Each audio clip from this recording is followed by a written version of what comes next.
मित्रमैत्रिणींनो, तुम्हाला पण श्वास दुर्गंधीचा खूप त्रास आहे का? कोणाशीही बोलताना तुम्हाला अपमानित व्हावं लागतं का?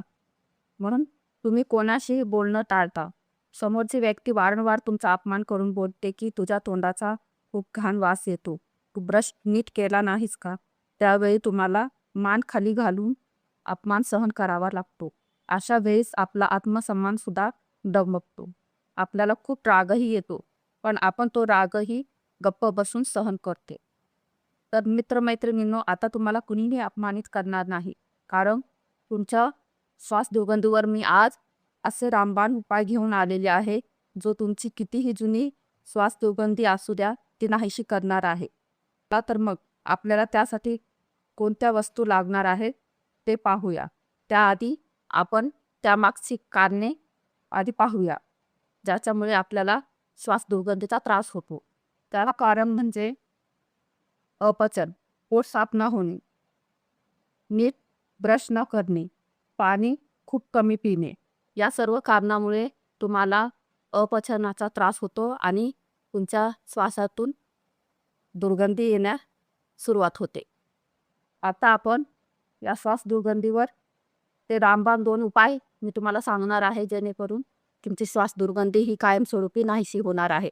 त्यामुळे व्हिडिओ स्किप न करता पूर्ण बघा, जेणेकरून तुम्हाला पूर्ण माहिती समजेल. चला तर मग तो उपाय आपण जाणून घेऊया. त्यासाठी आपल्याला लागणार आहे, येथे मी 1 ग्लास भरून पिण्याचं पाणी घेतलेलं आहे आणि त्यासाठी आपल्याला दुसरा घटक लागणार आहे, तो म्हणजे बेकिंग सोडा.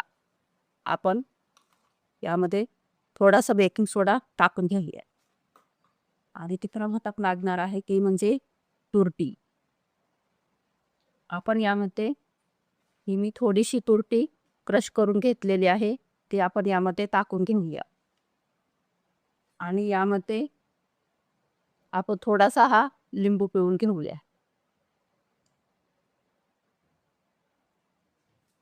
आता आपण हे छानपैकी मिक्स करून घ्यायचं आहे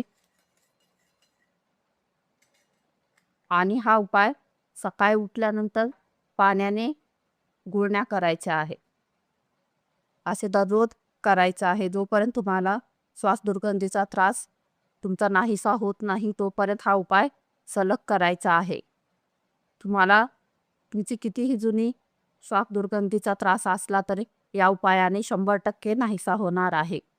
हा आपला सर्वात पहिला उपाय आहे. आता त्यानंतर आपण दुसरा उपाय पाहणार आहोत.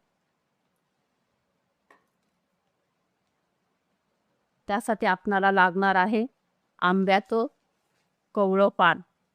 आता हे पान मी मिठाच्या पाण्याने स्वच्छ धुवून घेतलेलं आहे आणि हे पान तुम्ही दररोज सकाळी किंवा संध्याकाळी कोणत्याही वेळेस हळू चावून याचा रस गिळून टाकायचा आहे. असे सलग 2 ते 3 महिने जर हा उपाय केला, तर तुमची कितीही जुनी श्वास दुर्गंधीचा तुम्हाला त्रास असेल, तर याने तुमचं पोट साफ होतं, अपचन हे नीट होतं. म्हणून या उपायामध्ये आपण आंब्याचा पानाचा वापर केलेला आहे.